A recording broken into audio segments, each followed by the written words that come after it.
Hello, this is Mike P from Road Trail Run, and I have finally gotten my hands on a pair of the North Face Vectiv Pro 2.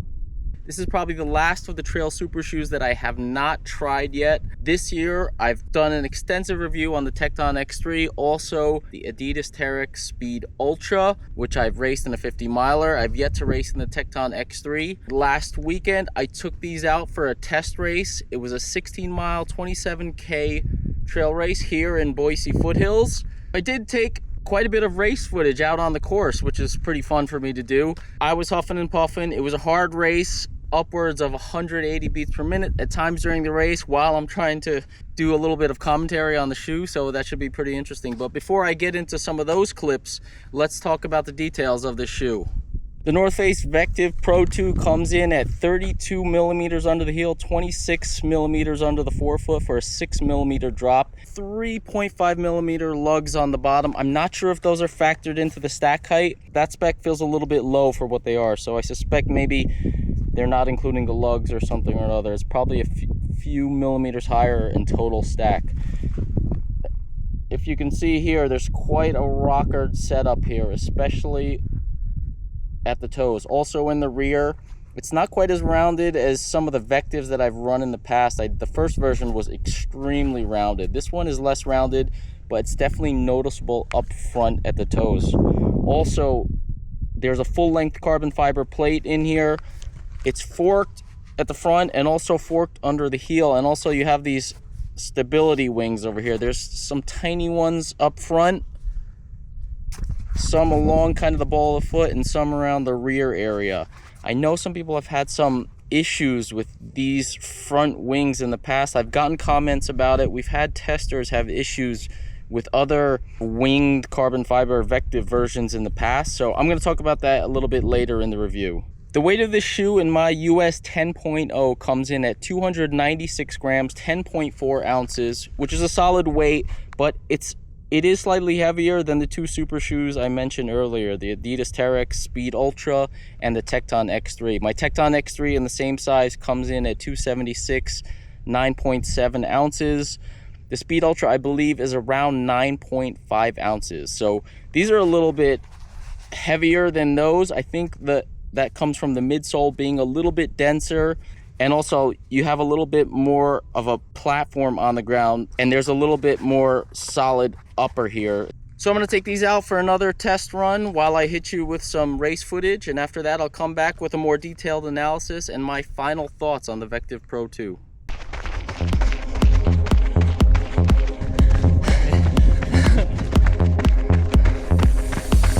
Oh, jeez. Come on. Morning.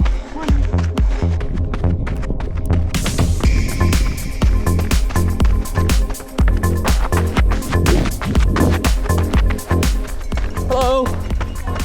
Hey. One of the laminated arrows is down back there. I asked some hikers to put it up. 242. 243.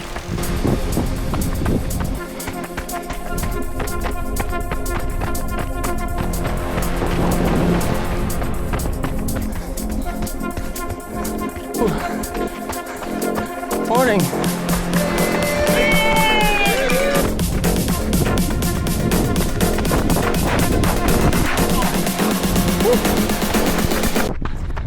All right, so I took a decent spill back there. Totally my fault.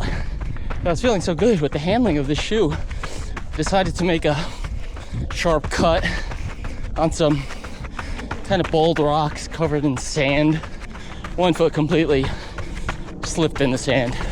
I would never do something like that in a longer race, but it's 27K, so going for speed here, testing the shoes.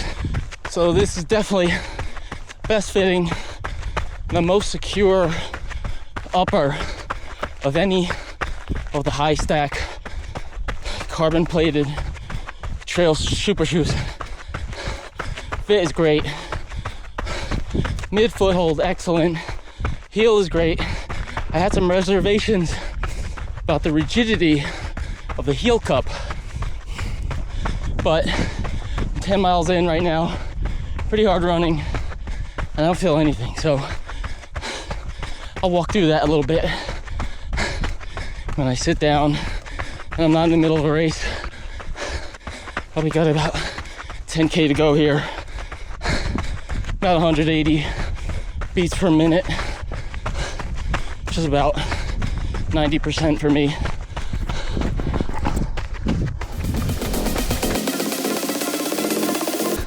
I lost my precision hydration 90-gram gel in that spill.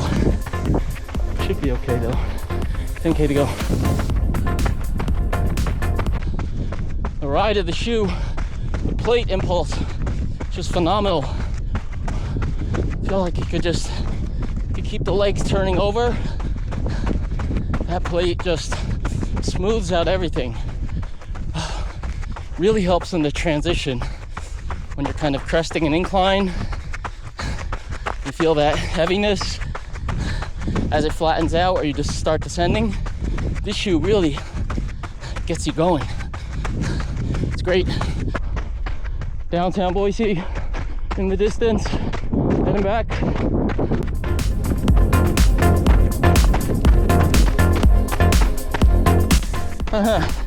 You know what, I was mistaken.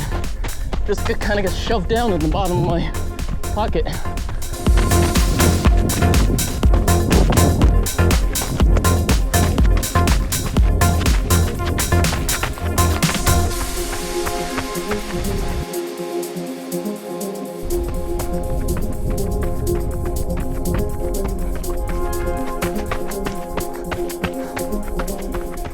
Final mile and a quarter here, heading to the fun stairs. All right, so this is not too bad. Starting at 27K, but at the tail end of a 50 miler, oof, and kind of in between one step and two, especially when you're tired. Oh, there we go.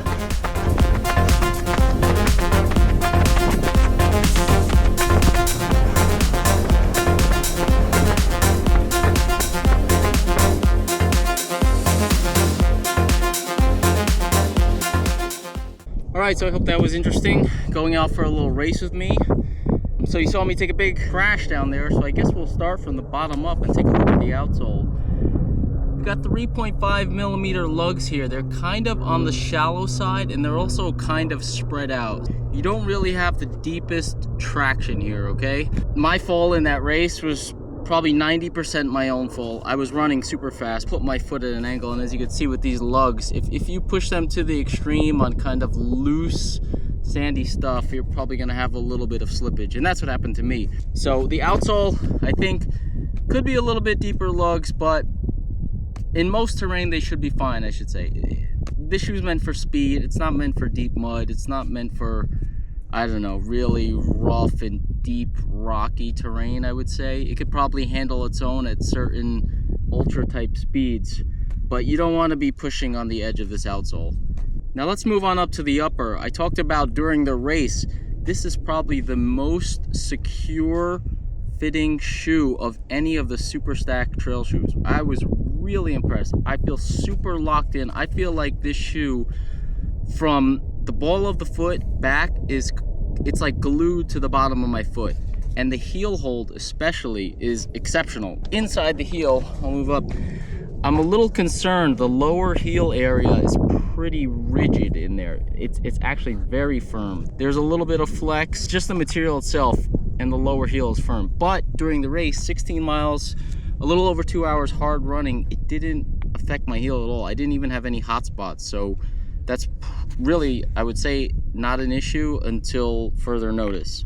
There's a huge section of padding. This is the biggest kind of ring of interior bolstering in any of the super shoes for sure, and maybe even normal trail shoes. Your heel is deep under this section of bolstering. Really, the best heel hold. I like the Tecton X3, but this one really, really locks me in. Like zero movement at all on the heel, and like I said, under the midfoot. This shoe feels glued to the bottom of my foot, which is amazing. Moving on to the front, there's plenty of space in the toe box, more so than the previous Vectiv I tested. There's a little bit of taper, but not as much as that previous one that I tested. This is very comfortable upper. I had no problems with my toes being squeezed at all across the forefoot and in the front of the toe box.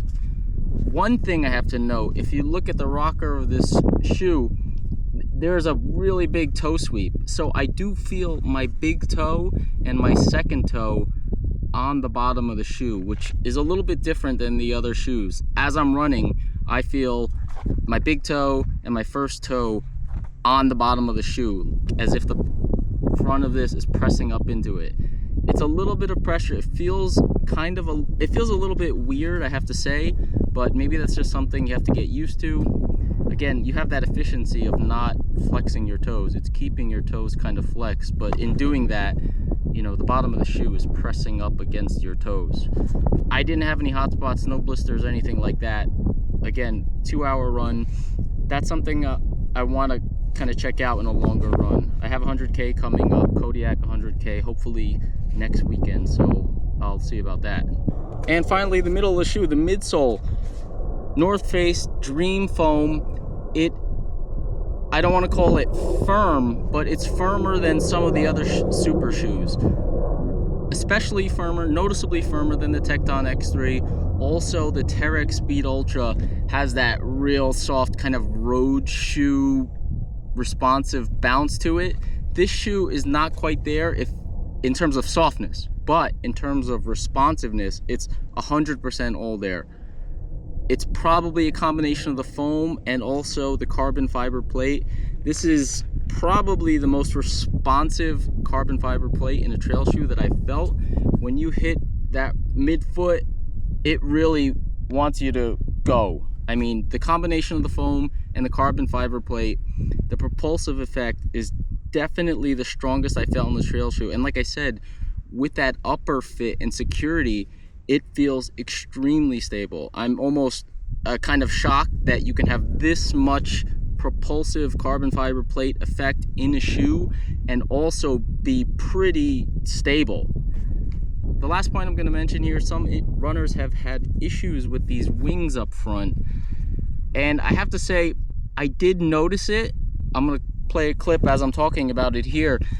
This wing right here can tend to angle into your foot as the foam compresses.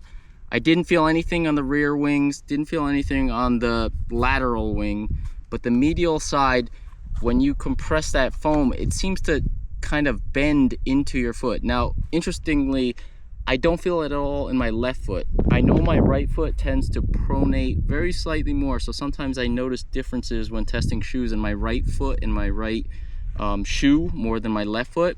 And I feel that kind of pressure on the inside of the ball of my foot from that wing. It wasn't an issue, but it is something that I have in my mind if that feel is going to be more distinctive and more problematic over a longer race. So I would say it's probably hit or miss as to whether you will feel that or not. It's definitely there. It's definitely a thing. Some runners, as in me and my left foot, I don't feel it at all. Some runners may think nothing of it. Some may find a debilitating pressure on the inside ball of your foot. So, as you know, I'm a huge fan of the Tecton X3, and the big question here is this dethroning the Tecton X3 as the top ultra distance trail shoe on the market? And my final answer would have to be yes, maybe. The Tecton X3 is a totally different shoe. It's softer, it has the carbon plate, it has a different feel. I'm gonna actually do a super shoe roundup. This shoe, the X3, the Speed Ultra primarily, maybe a couple of other lighter weight super shoes in there. I'm gonna do a separate video on that. But I will say, this shoe feels faster, it feels more secure, more stable, more responsive. The edge with the Tecton X3 is that PIBA cushioning. It's very soft, it feels very comfortable. The upper's a bit more relaxed, it's more comfortable. It may come down to preference. And I also say maybe because of that point of pressure with the wings and also maybe the front rocker on the front of my toes and also this firmness in the rear heel. None of these things were an issue in my race. I'd say I felt the wing the most on my right foot, but the heel and the toe thing, were noticeable pressure, but not bad. So I'm saying maybe because I'm gonna take these out for 100K, 50 mile plus, 100 mile kind of race. I really can't say if those would be problems in those type of longer distances. If those things are not issues during a longer ultra, I would have to say that this is the top ultra shoe on the market right now.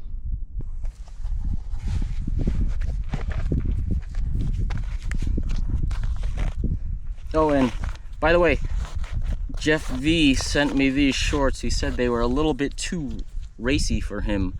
They're a size medium. The outer short fits very well for me, but the inner liner was a little bit baggy, so I swapped in my own custom liner, a couple of safety pins. Easy way to customize your shorts.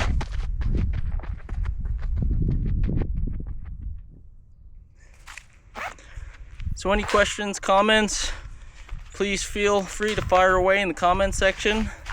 I'll also be doing a written review on the Road Trail Run website. Thank you for watching.